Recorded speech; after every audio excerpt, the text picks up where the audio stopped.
The sound of skin striking skin echoed through the decorated hall, silencing every guest in an instant. Time seemed to freeze as Amara's head snapped to the side from the force of James' palm. Her white veil fluttered with the movement, and a single tear escaped before she could stop it. 300 guests sat in shocked silence, forks and glasses suspended in midair. No one moved. No one spoke. The beautiful outdoor wedding venue with its fairy lights and flower arrangements suddenly felt cold and hostile. Amara slowly turned her face back toward James, her new husband of exactly 47 minutes. Her dark eyes, usually so warm and full of life, had turned to stone.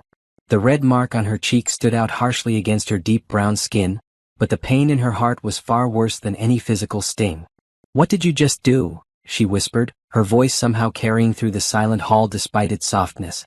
James stood frozen, staring at his own hand as if it belonged to someone else. Horror dawned on his face as he realized what he'd done. The champagne glass in his other hand slipped from his fingers and shattered on the floor, breaking the spell of silence. Suddenly, chairs scraped back. Amara's father lunged forward but was held back by her brothers. James' best man stepped between them, confusion written across his face. The wedding planner covered her mouth in shock. Amara's mother rushed to her side, but Amara held up her hand, stopping everyone. "Don't," she said, her voice stronger now. "Nobody move." She stood tall in her wedding dress, a vision in white lace against her beautiful dark skin. The dress she had spent months choosing, the day she had spent years dreaming about, all shattered by a single moment of uncontrolled anger. "Amara, James started, reaching for her, his face twisted with regret. "Don't touch me," she said firmly, stepping back. Her mind raced, trying to make sense of what had just happened. James had never hit her before. Never even come close. They had been together for 4 years, and while they had their fights like any couple, he had never shown this side of himself. The crowd watched in stunned silence as Amara gathered the train of her dress and walked with quiet dignity toward the exit. Her best friend Rose quickly followed, throwing a disgusted look at James as she passed. "Wait," James called out, desperation in his voice. "Please, Amara, wait." Amara paused at the door but didn't turn around. Her shoulders were squared, her back straight, showing strength even as her world crumbled around her. "What could you possibly say right now?" she asked, still facing away from him. The wedding guests sat in uncomfortable silence, witnesses to the destruction of what should have been the happiest day of two people's lives. Some looked down at their plates, unable to watch. Others couldn't tear their eyes away from the unfolding drama. James took a step toward her, then another. "I don't know what happened," he said, his voice breaking. "I've never done anything like that before. You know me, Amara. You know that's not who I am." She finally turned to face him, her expression unreadable. "Do I? Because the man I thought I knew would never hit me. Especially not on our wedding day. Especially not in front of everyone we love." James' mother stood up from her table, her face ashen. "James Alexander Thompson. What have you done?" The disappointment in her voice was palpable. James looked around, seeing the shock and judgment on every face. His father wouldn't meet his eyes. Amara's family looked ready to tear him apart. Even his own friends stared at him like he was a stranger. "Please," he said, looking back at Amara. "Just give me a chance to explain." "Explain what?" Rose snapped, putting a protective arm around Amara's shoulders. "There's nothing to explain. We all saw what happened." But Amara gently moved Rose's arm away. Despite everything, despite the humiliation and pain, something made her pause. 4 years of love and trust couldn't be erased in one terrible moment, could they? The man standing before her, looking broken and desperate, was the same man who had held her through her father's heart attack, who had supported her through graduate school, who had always treated her with love and respect. Until now. "You have 1 minute?" she said coldly. "And it better be good." The tension in the room was thick enough to cut with a knife. Amara's bridesmaids huddled together, whispering and watching. The catering staff stood frozen by the kitchen doors. Everyone waited to see what would happen next. James stepped forward, his hands shaking. "I don't know what happened," he repeated. "There's no excuse, no explanation that could make this okay." He swallowed hard. "But something's wrong with me, Amara. The headaches I've been having. I felt this weird sensation right before it happened, like I wasn't in control of my body." Amara's stern expression faltered slightly. James had been complaining about headaches for weeks, but both of them had chalked it up to wedding stress. "That doesn't give you the right to hit me," she said, but her voice had lost some of its edge. "Nothing gives me that right," James agreed quickly. "Nothing. I would cut off my own hand before I would willingly hurt you. His voice broke. I need help, Amara. Something's not right with me. But I'm not asking you to stay. You deserve better than what just happened. All I'm asking is that you don't make your final decision about us right now, in this moment. Amara stood still, conflicted. The rational part of her brain screamed to walk away and never look back. But her heart, the heart that had loved this man for 4 years, wouldn't let her leave just yet. I need time, she finally said. And you need to figure out what's going on with you. With that, she turned and walked out of the reception hall, her white dress trailing behind her. The door closed behind her with a soft click that somehow sounded like the end of everything. James stood alone in the middle of the room, surrounded by shocked faces and broken dreams, wondering if he had just lost the love of his life forever. The days following the wedding were a blur for Amara. She stayed at her parents' house, surrounded by family who tried their best to comfort her while barely containing their own anger. Her phone buzzed constantly with messages from concerned friends and family, but she couldn't bring herself to respond to any of them. She felt numb, disconnected from the world around her. You don't have to decide anything right now, her mother said gently, sitting beside her on the bed. Take all the time you need. Amara nodded, staring out the window at the neighborhood where she'd grown up. I keep replaying it in my mind, she whispered, trying to make sense of it. He never showed any signs, Mom. Not in 4 years. Her mother sighed, taking Amara's hand in hers. Sometimes people hide who they really are. And sometimes... She hesitated. Sometimes good people do terrible things. Which one is James? Amara asked, her voice small. I don't know, sweetheart. But I do know that you don't have to figure that out today. The marriage is so new, an annulment would be simple. Amara nodded again, but the thought of erasing her marriage as if it had never happened brought fresh tears to her eyes. Despite everything, she couldn't bring herself to hate James. Not yet, anyway. Across town, James sat in a sterile examination room, waiting for the doctor to return with his test results. The wedding incident had escalated quickly, first a CT scan, then an MRI, then more tests when they found something concerning. Dr. Parker returned, holding a folder and wearing a serious expression that made James' heart sink. We found the cause of your headaches and the episode at your wedding, the doctor said, sitting down across from James. You have a small brain tumor pressing on an area that can affect impulse control and emotional regulation. James felt the blood drain from his face. A tumor?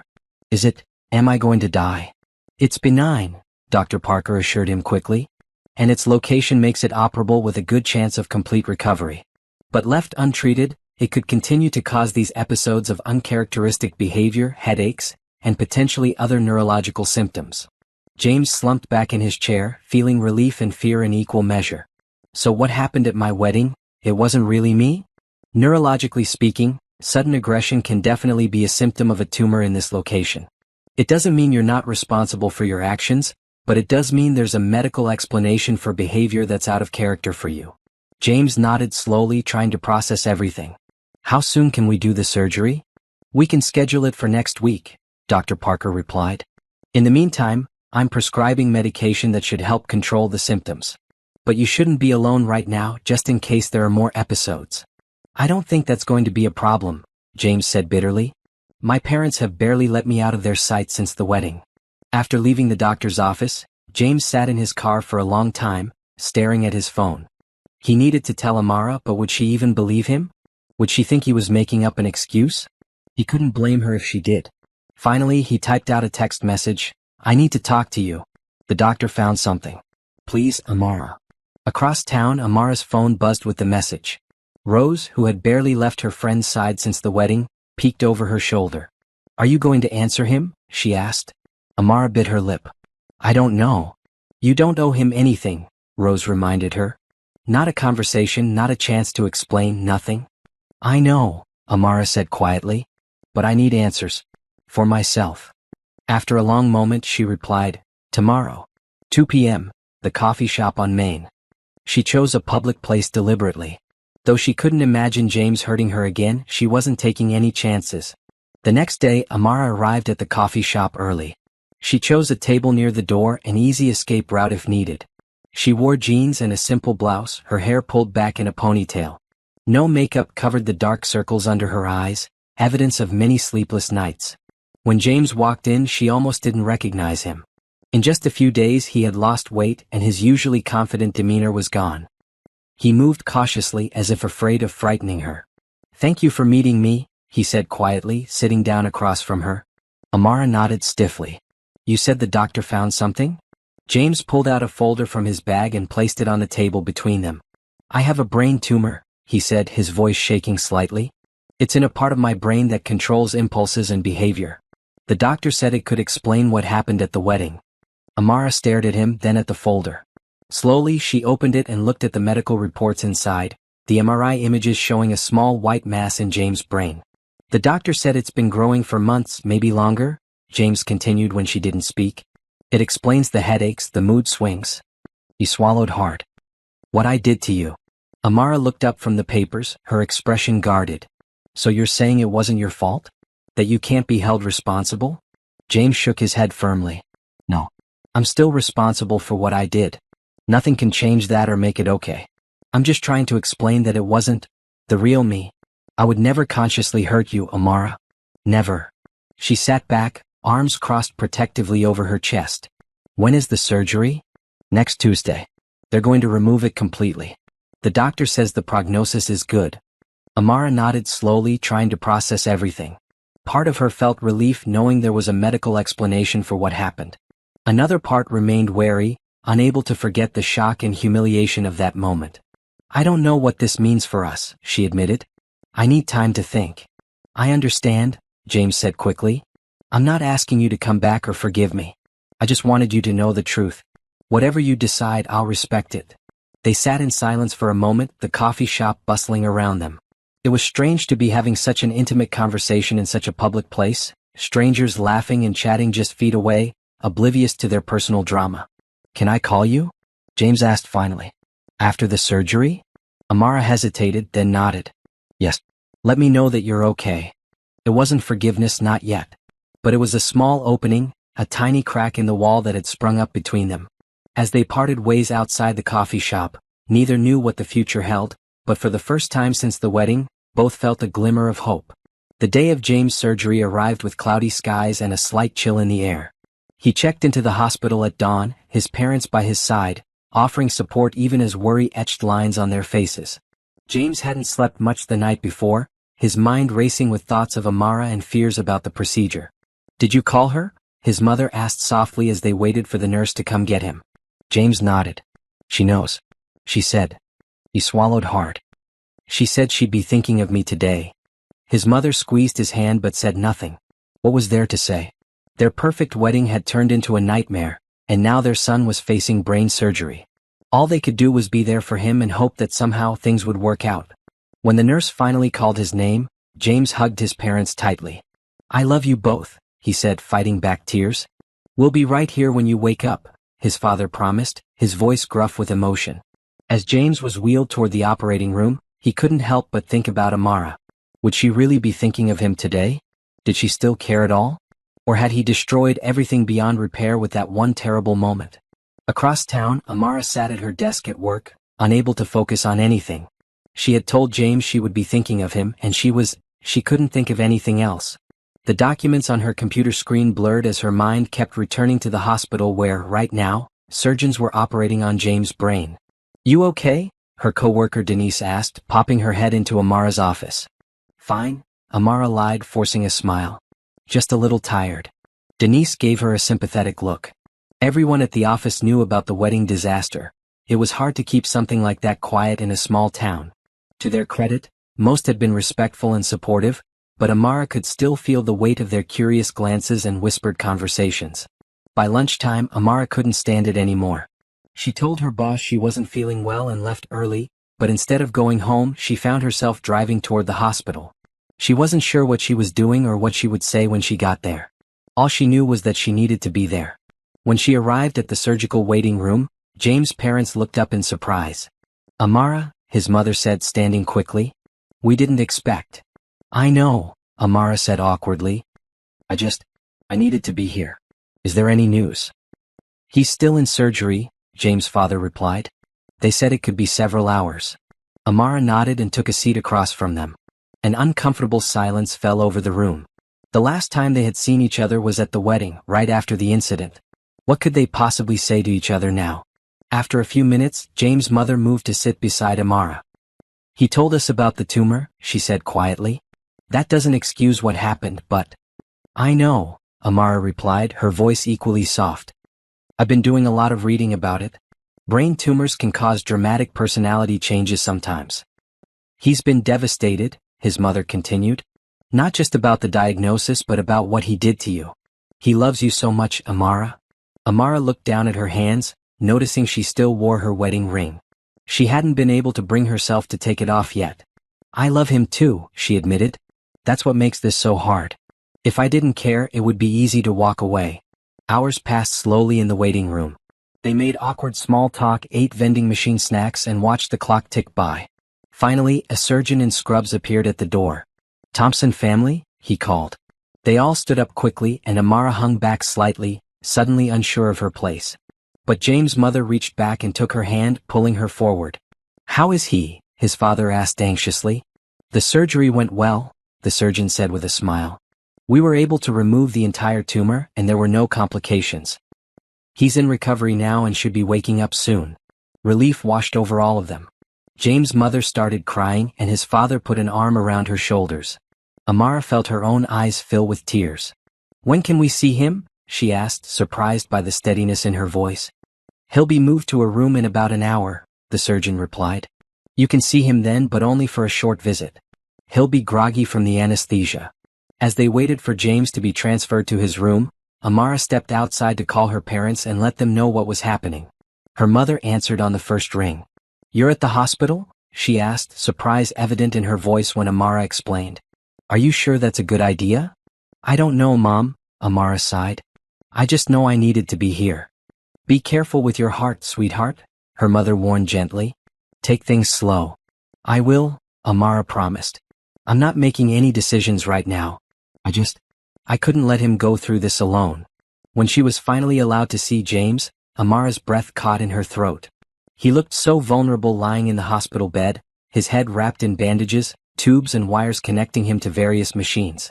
His parents had gone in first and were now giving Amara some time alone with him. She approached the bed slowly, unsure if he was awake. His eyes were closed, his breathing deep and even. Gently she touched his hand. James' eyes fluttered open, unfocused at first, then clearing as they landed on her face. "Amara?" he whispered, his voice raspy. "You're here? I thought I was dreaming." "I'm here," she confirmed, forcing a small smile. "The doctor said the surgery went well." James tried to nod but winced at the movement. "They got it all out," he said. No more episodes." His hand turned over beneath hers, their fingers intertwining automatically, a habit from years of holding hands. Amara almost pulled away but found she couldn't. Despite everything, this felt right, being here with him, holding his hand through a difficult time. "I'm so sorry," James whispered, tears filling his eyes. "For everything. For ruining our wedding day, for hurting you." "Shoo," Amara soothed. "Don't try to talk too much. You need to rest." "But I need you to know," he insisted, his grip on her hand tightening slightly. "I would never hurt you. Not the real me. I love you more than anything in this world." Amara felt her own tears threatening to fall. "I know," she said softly. "I believe you." And she did. Looking at him now, vulnerable and sincere, she believed with her whole heart that the man she loved would never willingly hurt her. The question was whether that belief was enough to rebuild what had been broken. "Rest now," she said, gently pulling her hand away. "I'll come back tomorrow." As she turned to leave, James called out softly, "Amara?" She paused, looking back at him. "Thank you for being here," he said. "It means everything." She nodded, unable to speak past the lump in her throat, and left the room.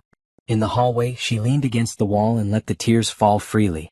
She wasn't ready to forgive completely, wasn't ready to go back to how things were, but for the first time since the wedding, she could see a path forward. Perhaps, with time and healing for both of them, they could find their way back to each other.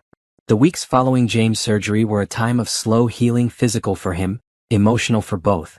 Amara visited the hospital daily, always during lunch breaks or after work, never staying too long but always making sure he knew she was there. They talked about simple things at first, his recovery progress, the weather, books they were reading.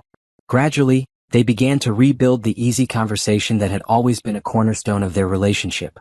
2 weeks after the surgery, James was released from the hospital. His parents insisted he stay with them during his recovery and he didn't argue. He wasn't ready to be alone, and the home he had planned to share with Amara stood empty, a painful reminder of the future they had lost, or at least put on hold. "The doctor says I'm healing faster than expected," James told Amara during one of her visits to his parents' house. They sat on the back porch enjoying the first truly warm day of spring. The bandages were gone from his head now, replaced by a neat row of stitches that would soon be removed. His hair was starting to grow back around the surgical site, a strange mix of stubble and his usual thick locks. "That's good," Amara said with a small smile. "How are the headaches?" "Almost gone. I still get tired easily, but otherwise I feel more like myself than I have in months." He hesitated, then added softly, "Maybe even a year. Looking back, I think the symptoms started long before we noticed them." Amara nodded, thinking about the past year. There had been subtle changes, James becoming more irritable, more forgetful, having trouble sleeping. They had blamed it on work stress, on wedding planning, on anything but a medical problem. "I've been seeing someone," she said suddenly. James looked up sharply, his expression hurt before she quickly clarified, "A therapist. I've been seeing a therapist." "Oh," he said, relaxing slightly. "That's good. Is it helping?" Amara nodded. "It is. She's helping me work through everything, not just what happened at the wedding but all the emotions that came after. The anger, the confusion, the guilt." "Guilt?" James interrupted, looking confused. "What do you have to feel guilty about?" Amara looked down at her hands. "For not noticing something was wrong with you sooner. For almost walking away without giving you a chance to explain. For still being afraid sometimes, even though I know it wasn't really you who did that." James reached across the space between them, his hand stopping just short of touching hers. "None of that is your fault, Amara. None of it." She looked at his outstretched hand for a long moment before placing her own in it. His fingers wrapped around hers, warm and familiar. "I'm seeing someone too," he said quietly. "A therapist, I mean. He's helping me deal with what happened. The weird thing is, I remember doing it, hitting you, but it feels like watching someone else in my body. I couldn't stop it, couldn't control it." He shuddered. "That's the scariest part, knowing I was capable of hurting the person I love most." "But it wasn't you," Amara reminded him gently. "Not the real you." They sat in silence for a while, holding hands and watching birds flit around the backyard. It was the most physical contact they'd had since before the wedding, and Amara was surprised by how natural it felt, how much she had missed his touch. "I miss our life," James said finally. "I miss you. I miss us." Amara's heart ached at the longing in his voice. "I miss us too," she admitted. "But I'm still healing." "I know," he said quickly. "I'm not pushing. I just wanted you to know." As April turned to May, James returned to work part-time. His recovery continued smoothly, with regular follow-up appointments showing no signs of the tumor returning. Amara focused on her own career, throwing herself into a big project at work to keep her mind occupied. They continued to see each other several times a week, but always in public places or at his parents' house. Never alone, never in a setting that felt too intimate. They were dating again, in a way, getting to know each other as if for the first time, healing together but also as individuals.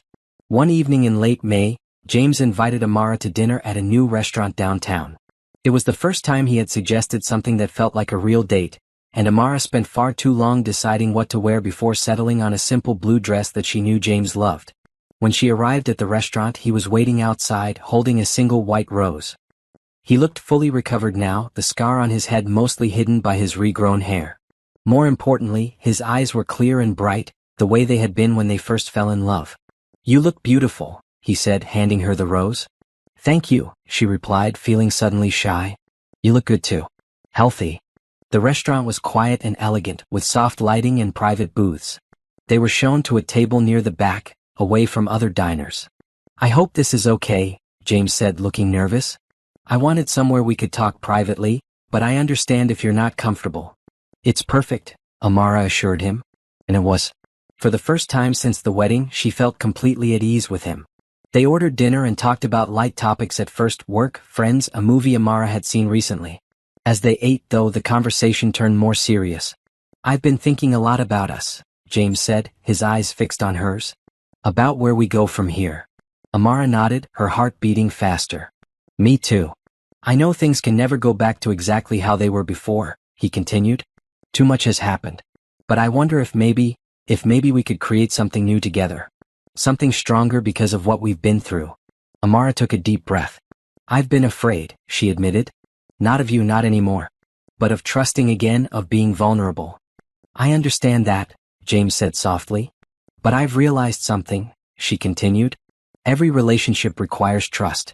Every love is a risk. What happened to us was terrible, but it was also not something either of us could have predicted or prevented. James reached across the table, and this time Amara met him halfway, their hands clasping in the middle. I love you, Amara, he said simply. I never stopped. I never will. I love you too, she replied, feeling tears prick at the corners of her eyes. I want to try again. Together. The relief and joy on James' face made her heart swell. They still had a long way to go, she knew. Trust broken was never easily repaired. But sitting across from him now, seeing the man she had fallen in love with, Amara believed they could build something beautiful from the broken pieces of their past. As they left the restaurant, walking close but not quite touching, James asked hesitantly, Would you like to see the house? I've been working on it when I can, trying to get it ready. The house they had bought together before the wedding had been sitting empty all this time, waiting for them to begin their life together. I'd like that, Amara said, surprised by how much she meant it. The short drive to the house was quiet, both lost in their own thoughts. When they arrived, James unlocked the front door and stepped back, letting Amara enter first. She gasped softly as she walked in. The empty house they had purchased was now partially furnished, with warm lights glowing in the living room and fresh flowers on the coffee table. It looked like a home waiting to be lived in. I've been working on it bit by bit, James explained, watching her face. Not pressuring you to move in or anything, just hoping. Believing that someday this could still be our home. Amara walked slowly through the rooms, touching furniture and decorations, all chosen with care to match the style they had picked out together months ago. In the kitchen, she found her favorite tea in the cupboard. In the living room, pictures of them from happier times sat framed on shelves. It's beautiful, she said finally, turning to face him. It feels like us. That's what I was hoping for, James replied, his voice thick with emotion. They stood looking at each other across the living room, the space between them filled with everything they had been through and everything they hoped for. Then, slowly, Amara crossed the room and wrapped her arms around James, burying her face in his chest. His arms came around her, holding her close but gently, as if she were precious and fragile. She felt his tears on her hair as he whispered, Welcome home. It wasn't the end of their journey, not by a long shot. But standing there in the house that would become their home, holding each other after months of pain and healing, they both knew they had turned a corner. Together they would write the next chapter of their story. Summer arrived in full force, bringing hot days and warm nights filled with fireflies. Amara and James had fallen into a new routine, not quite living together yet, but spending most of their free time at the house, making it truly their own. Amara had moved some of her clothes and personal items in, staying overnight occasionally but still maintaining her apartment as a safety net, a place to retreat to when she needed space. Their friends and family watched their reconciliation with mixed reactions. Some, like James' parents, were cautiously supportive, grateful to see their son happy again and impressed by the effort both were putting into rebuilding their relationship. Others, particularly Amara's friends, remained skeptical. Are you sure about this? Rose asked one day as she helped Amara paint the guest bedroom. I mean, I get that it was a medical thing, but still. I'm not sure about anything, Amara admitted, carefully edging around the window frame. But I know I love him and I know the man I fell in love with is back. The tumor changed him, Rose. You didn't see how he was in the months leading up to the wedding, the mood swings, the headaches, the personality changes. I didn't connect the dots then, but looking back, it was like watching someone else take over his body bit by bit. Rose sighed, dipping her roller in the paint tray. I just don't want you to get hurt again. I don't want that either, Amara said with a small smile.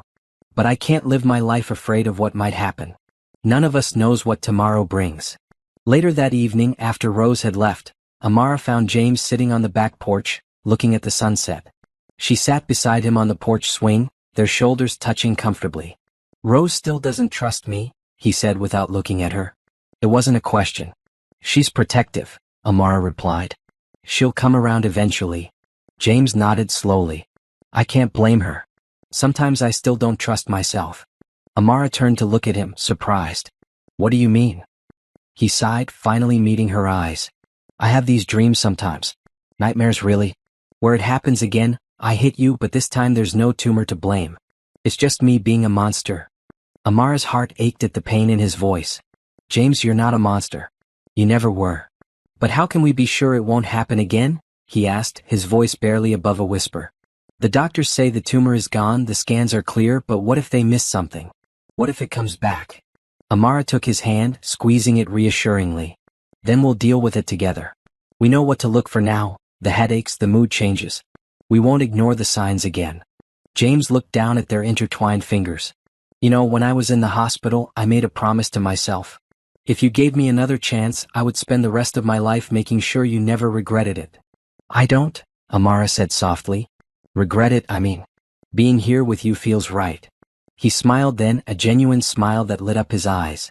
I was thinking, what if we went away for a weekend? Just the two of us. No family checking in, no friends giving opinions. Just us, figuring out what our future looks like. The idea was both exciting and a little scary. They hadn't spent a night completely alone together since before the wedding. But Amara found herself nodding. I'd like that. They chose a small cabin by a lake, about 2 hours' drive from the city.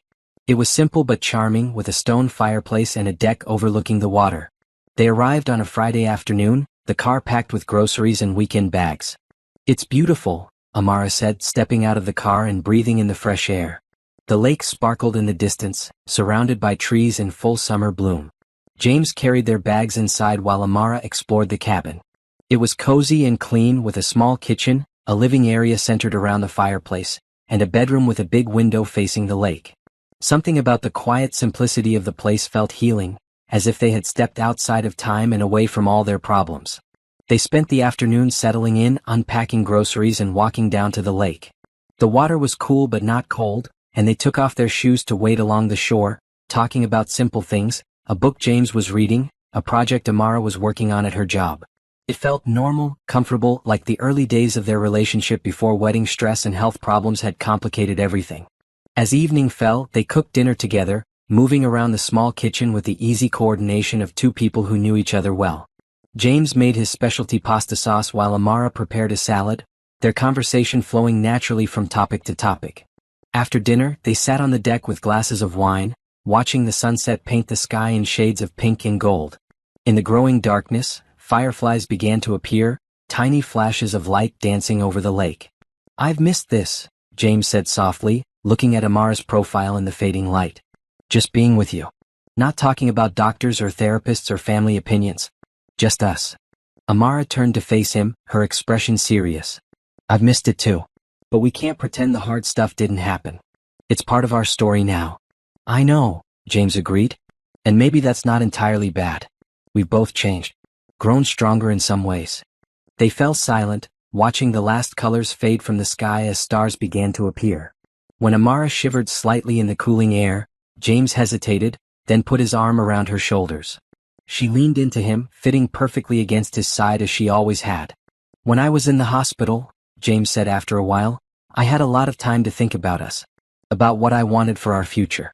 And I realized something important. What's that? Amara asked, looking up at him.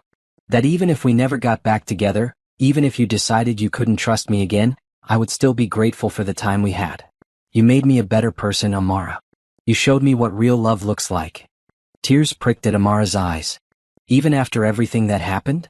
Especially after everything that happened, he said firmly. You could have walked away. No one would have blamed you. But you stayed. You gave me a chance to explain, to heal, to make things right. That's real love.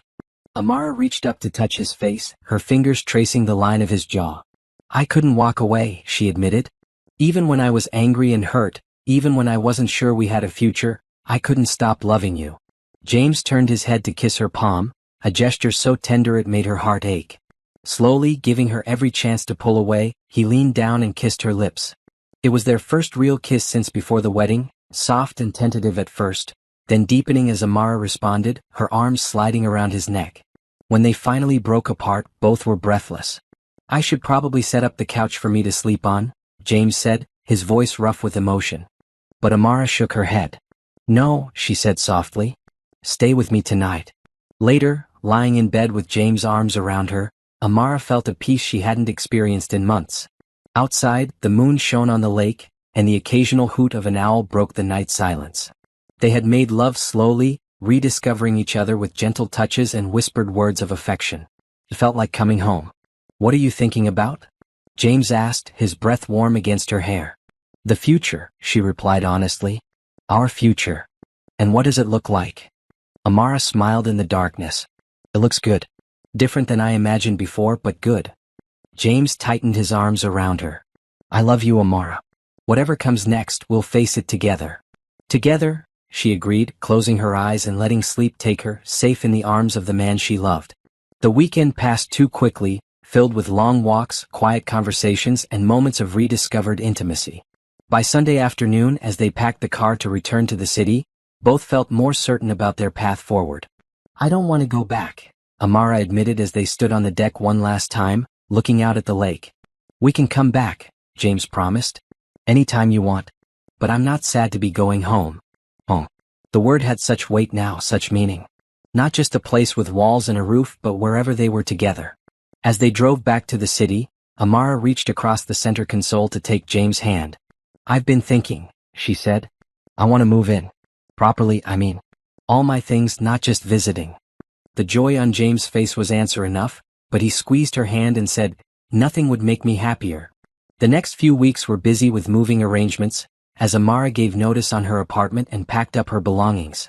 Their friends and family rallied around them, helping with boxes and furniture, some more enthusiastically than others.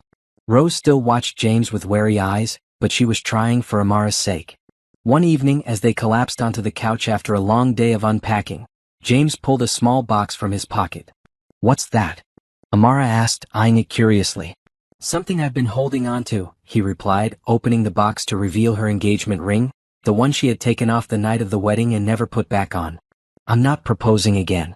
Not yet. But I wanted you to have this back if you want it. As a promise that someday when we're both ready, we'll try again. Amara looked at the ring, remembering the day James had first given it to her, how happy they had been. So much had happened since then, so much pain and healing. Slowly, she held out her left hand. I want it back, she said. Not as an engagement ring, not yet. But as a promise, like you said.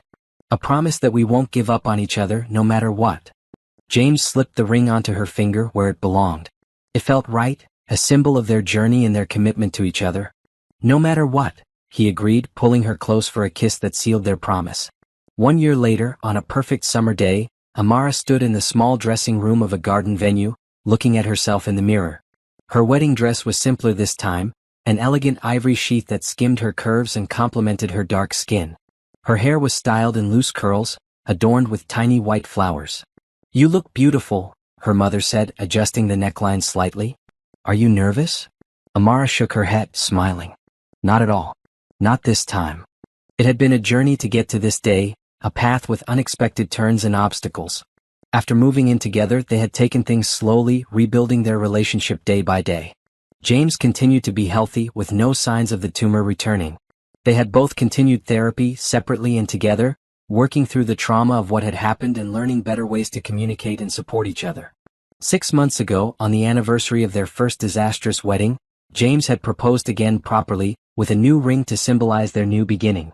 The old engagement ring now hung on a chain around Amara's neck, a reminder of where they had been and how far they had come. This wedding was different in every way. Small and intimate, with only 50 guests instead of 300. Held in a garden rather than a grand hall. No elaborate decorations or expensive catering, just simple beauty and the people who truly mattered to them. A knock on the door interrupted Amara's thoughts. Rose poked her head in, looking stunning in her bridesmaid dress. It's time, she said with a smile. Over the past year, Rose had gradually warmed to James again, seeing his genuine love for Amara and his commitment to making things right. Amara took a deep breath and nodded. I'm ready. As she walked down the garden path toward the flower-covered arch where James waited, Amara felt nothing but joy and certainty. This was right. This was where she was meant to be. James watched her approach, his face filled with love and wonder. He looked handsome in his simple suit, healthy and strong, completely recovered from his surgery with only a faint scar hidden by his hair as a reminder of what they had overcome. When she reached him, he took her hands in his, squeezing them gently. You are so beautiful, he whispered, his voice catching. The ceremony was short and meaningful. They had written their own vows this time, wanting to speak from the heart rather than repeat traditional words. Amara, James began, his voice strong and sure. I stand here today humbled by your love and strength. You saw me at my worst and my best and you chose to stay. You fought for us when it would have been easier to walk away. I promise to spend every day of the rest of my life earning the trust you've placed in me. I promise to listen when you speak, to hold you when you need comfort, to laugh with you in joy and stand by you in sorrow. Most of all, I promise to remember that love is not just a feeling but a choice I make gladly, every morning when I wake up beside you and every night when I fall asleep with you in my arms. You are my heart, my home, my forever. Tears slipped down Amara's cheeks as she listened, but they were tears of happiness. When it was her turn, she took a deep breath and met his gaze steadily. James, she said, our story is not a perfect fairy tale. It's something better, it's real. We have faced challenges that would have broken other couples, and we've emerged stronger, more loving, more committed. I've learned that true love isn't about perfect moments but about standing together through the imperfect ones. I promise to remember that lesson. I promise to be your partner in all things, to celebrate your joys and help carry your burdens. I promise to grow with you, to build a life that reflects the depth of our love and the strength of our commitment. You are the love of my life today and always. As they exchanged rings and were pronounced husband and wife, the small gathering of friends and family erupted in applause. This time, when James kissed his bride, there was no shadow hanging over them, no hidden illness waiting to strike. There was only love, pure and tested and true. The reception was held in the same garden, with tables set up under strings of lights and a small dance floor created on the lawn. As evening fell, James led Amara to the center of the floor for their first dance. He held her close, swaying to the music, their foreheads touching. How are you feeling, Mrs. Thompson? He asked softly. Happy, she replied simply. Completely, perfectly happy. Around them, their loved ones watched with smiles and some with tears. They all knew the journey this couple had taken to reach this moment, the pain and healing that had brought them here. You know, James said as he spun her gently under his arm, when I think about what happened at our first wedding, I'm almost grateful. Amara raised an eyebrow, surprised. Grateful? He nodded, pulling her close again. If it hadn't happened, we might never have discovered the tumor until it was too late. And we might never have learned how strong our love really is, how much we can overcome together. Amara considered this, resting her head on his shoulder. I never thought of it that way before, she admitted. But you're right. It was terrible, but it led us here to this moment. And I wouldn't trade this for anything. As the night went on, they danced with their parents, laughed with their friends, and cut a simple cake that tasted far better than the elaborate creation from their first wedding. When it was time to leave, their guests lined the garden path, holding sparklers that lit up the darkness. James took Amara's hand as they prepared to run through the tunnel of light. Ready for our next adventure? He asked with a smile. With you? She replied, squeezing his hand. Always.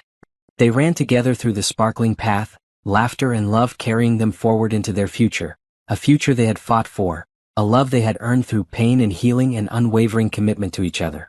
Later that night, in the quiet of their hotel room, James held Amara close, his fingers tracing patterns on her bare shoulder. I was thinking, he said thoughtfully, about how different this feels from last time.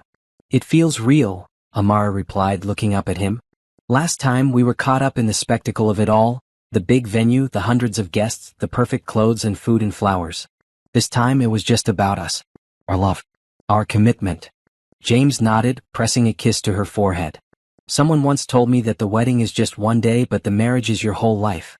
I didn't really understand that until now. Amara smiled, snuggling closer to him. We've already started our marriage, really. This past year, living together, working through everything. Today just made it official. Official and perfect, James added.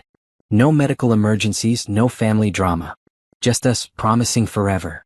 Forever, Amara repeated, closing her eyes contentedly. I like the sound of that. As they drifted off to sleep in each other's arms, both reflected silently on the journey that had brought them to this place. The pain had been real, the challenges significant, but in overcoming them, they had built a love stronger than either could have imagined. Their story wasn't a fairy tale, but something far more valuable, a testament to the power of forgiveness, the strength of commitment, and the healing magic of true love. In the years that followed, they would face other challenges as all couples do. There would be arguments and misunderstandings, moments of frustration and times of grief. But there would also be joy beyond measure, the birth of their children, professional successes, quiet evenings at home and exciting adventures abroad. Through it all, they would remember the lesson they had learned so painfully at the beginning of their marriage, that love is a choice, made new each day, and that together they could overcome anything. And sometimes, on quiet anniversaries, they would return to that little cabin by the lake where they had found their way back to each other. They would sit on the deck, holding hands as the sun set over the water, grateful for the second chance that had given them this beautiful life together. Their love story hadn't begun perfectly, but it had grown into something real and lasting. Something worth fighting for. Something neither would ever take for granted again. And really, isn't that the greatest love story of all?